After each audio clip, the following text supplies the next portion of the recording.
The Chinese economy is facing a serious recession across all industries and sectors, with waves of unemployment and bankruptcy occurring everywhere.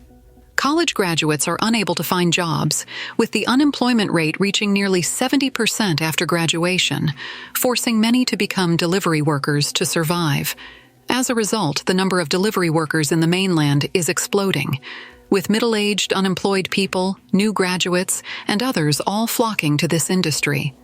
This is an extremely difficult job, and sometimes delivery workers are despised by customers, even being beaten, scolded, and humiliated. A female college student from Weihai, Shandong Province, was verbally abused by a customer while delivering food, causing her to break down and cry. Hello everyone, I am a sophomore student. I have been delivering food since the beginning of this year and have been working for a month. Today, I encountered something particularly frustrating. I went to deliver food as usual today.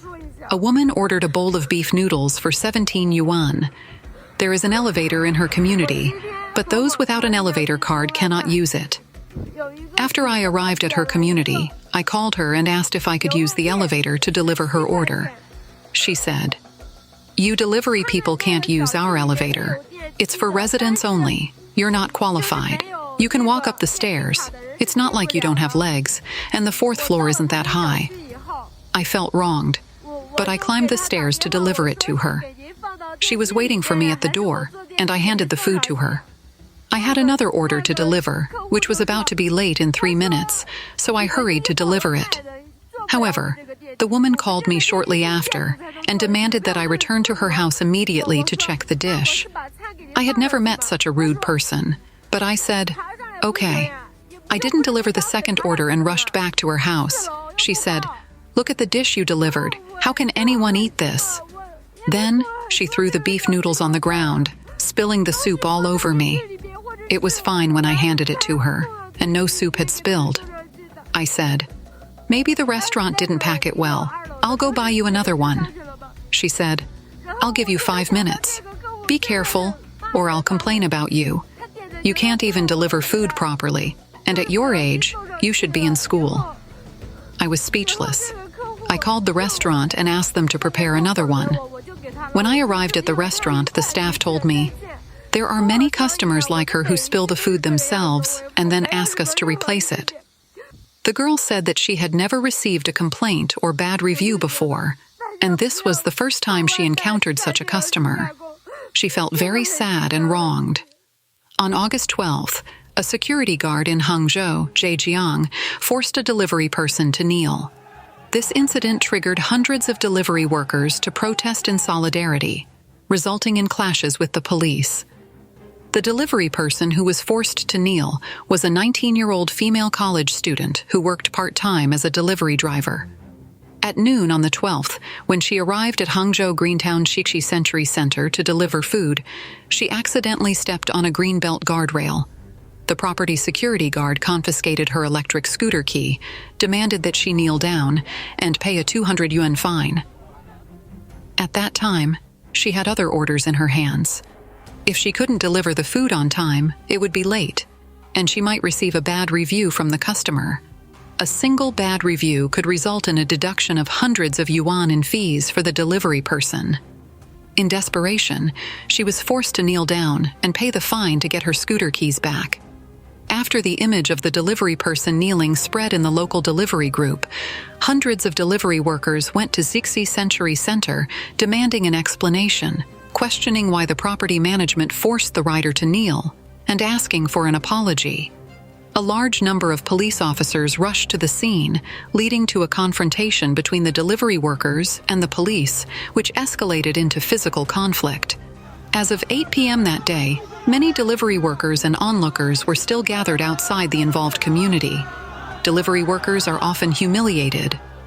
Last month, a delivery man was insulted and spat on by customers while delivering food. On July 24th, in a hospital in Anhui Province, a delivery worker was seen covering his ears and crying on the ground. Several women around him asked, "Why did he hit you?" It turned out that he had delivered the wrong meal and was insulted by the customer. The delivery worker continued to cover his ears and cry. At this point, a man in a hospital gown approached with a bag of food and said, "Brother, brother, take it." He then spat directly on the delivery worker's face. Some netizens angrily commented, "Spitting directly on someone's face is a provocation. Just call the police." The fact that this man is hospitalized suggests he is a decent person, possibly with a good job. If he doesn't want to be detained and lose his job, he should compensate the delivery worker. On the evening of April 2nd, a delivery worker in Shanghai ran a red light and nearly hit an elderly man. When the traffic police stopped him, he broke down and kept shouting, "Oh my God, I'm late. You want me to die, right?" He also repeatedly hit himself with his helmet. Some netizens said, "My tenant is a delivery worker. I asked him why he was so anxious to deliver food. He said, 'If you don't work hard to take orders and maintain a high number of deliveries, you'll slowly lose orders. Being late and receiving complaints also greatly affects the number of orders you get.'" On December 5th last year, a delivery worker in Qingdao, Shandong Province, got into an argument with a security guard because he cycled into a residential area to deliver food. During the argument, a 54-year-old security guard named Zhao suddenly attacked the 32-year-old delivery worker, Li Yuekai, resulting in his death. The incident occurred at the east gate of Yilichun community in Lichang District, Qingdao City. The community had banned delivery workers from entering by bicycle. That day, Li Yuekai, eager to deliver his orders, cycled into the community. After delivering the goods, he argued with the security guard at the gate, which led to the tragic incident. According to reports, Li Yuekai was from Yanbian County, Xi'an Province. His parents, both nearly 60 years old, and his younger brother, who was studying at university, depended on him. After graduating from high school, his parents used all their savings and borrowed money from relatives and friends to send him to study abroad in Australia, where he majored in psychology. His father worked in a restaurant, and his mother worked as a nanny, with a combined monthly income of about 7,000 yuan. Due to financial difficulties, Li had to take a year off from school, but eventually completed his studies. The total tuition fees exceeded 1 million yuan, at least half of which was borrowed, and has not been repaid. However, after returning to China with his degree, Li Yuekai was unable to find a full-time job for 6 years. In November last year, relatives introduced him to Qingdao from his hometown in Yanbian, where he hoped to work in the tourism industry during the winter. Business was slow, so he started delivering food without telling his parents and relatives. It was a tough job, and tragically, he was killed after only 6 days on the job. Li Yuekai once confided to friends that the people he felt most guilty about were his parents. Faced with the difficulty of finding employment, many young people consider delivery, courier, and online ride-hailing jobs as their last resort to ease the pressure of survival. However, these industries are currently overcrowded. There are 13 million food delivery workers in China, including hundreds of thousands with master's degrees and tens of thousands with bachelor's degrees. A delivery worker in Guangzhou named Xi'an and his wife both have college degrees. He said that no matter how hard they try, they can only make ends meet, spending most of their time working just to afford 3 meals a day. "Man, I find it impossible to survive in Guangzhou by delivering food. I am 35 years old, graduated from junior high school, and now deliver food in Guangzhou. I am considered the worst off among college graduates. My wife is the same age as me, has a bachelor's degree, and works at a tutoring center in Guangzhou. We have a child who started kindergarten this year. I earn 7,000 yuan a month delivering food, and my wife earns 5,000 yuan. Together, we make about 12,000 yuan. Our child attends the most popular private kindergarten, and the monthly tuition and food expenses are about 1,100 yuan. Xi'an said that the couple can only save 50,000 yuan a year, but with house prices in Guangzhou ranging from 2 to 3 million yuan, it has taken them over 10 years just to save enough for a down payment. They simply cannot afford to buy a house in Guangzhou.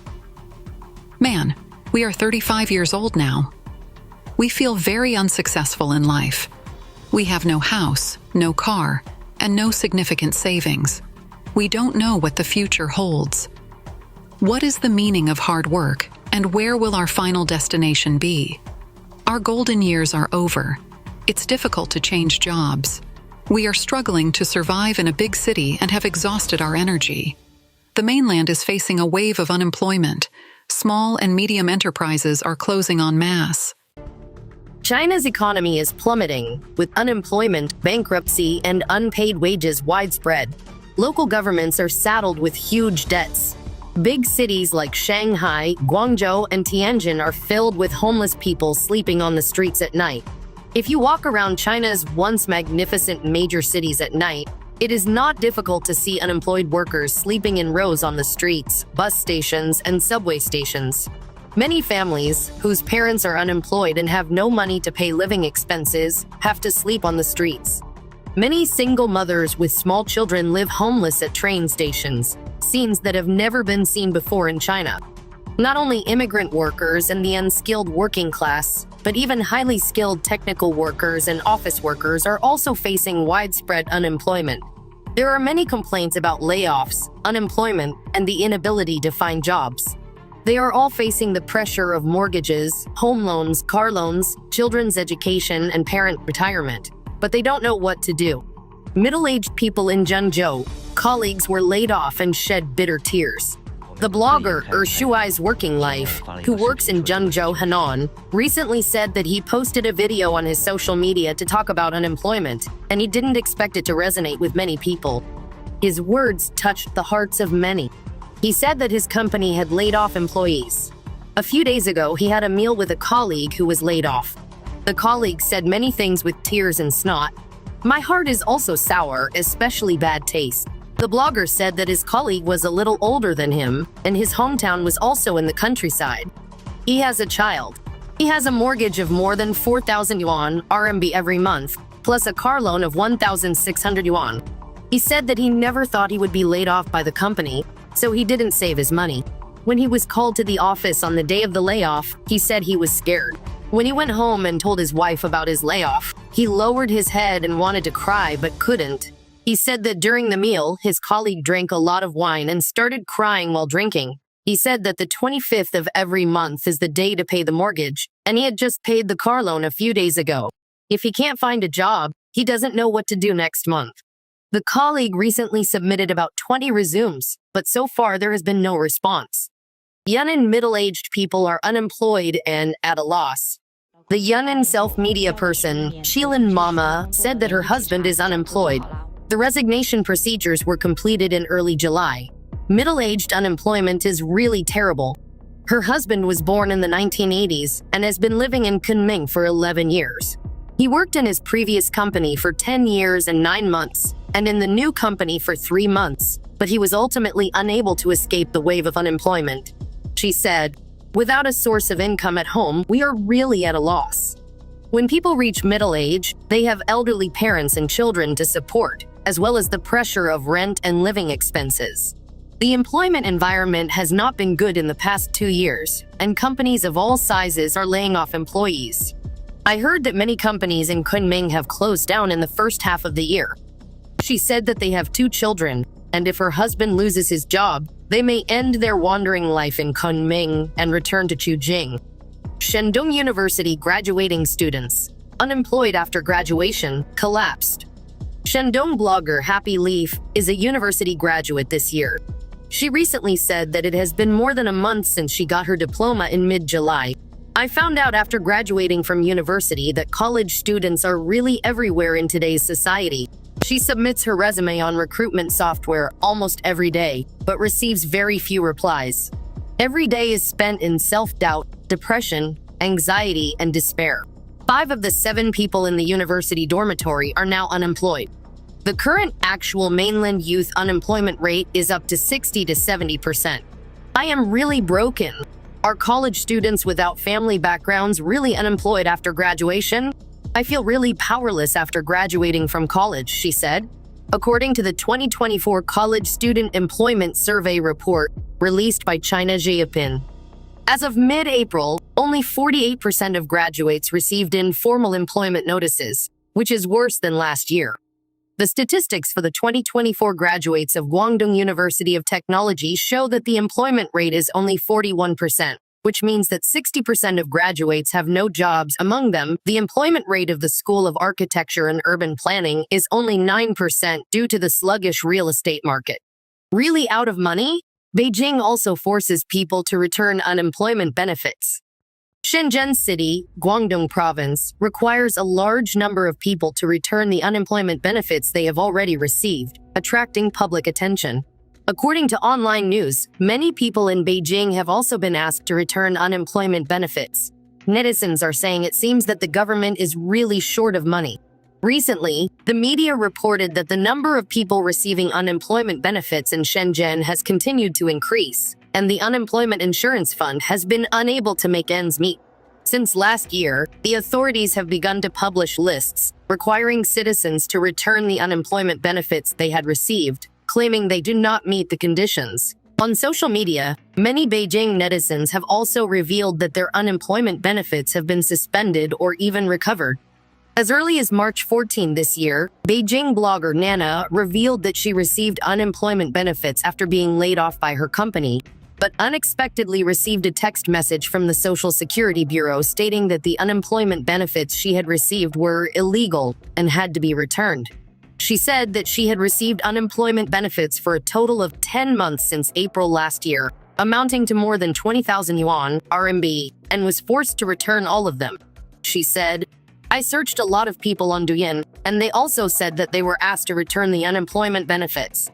If they didn't return it, they were afraid it would affect their credit, etc." She also sighed. It seems that the finance department has no money. Beijing blogger Big Cater talks about Social Security also said that many people were notified to return unemployment insurance within a time limit, and the amount was nearly 25,000 yuan. If they don't return it on time, they will be submitted to the court and listed as dishonest persons. She said that some people are now unemployed and have no source of income. They can't come up with this money, so they can only verify and resolve it with the local Social Security department.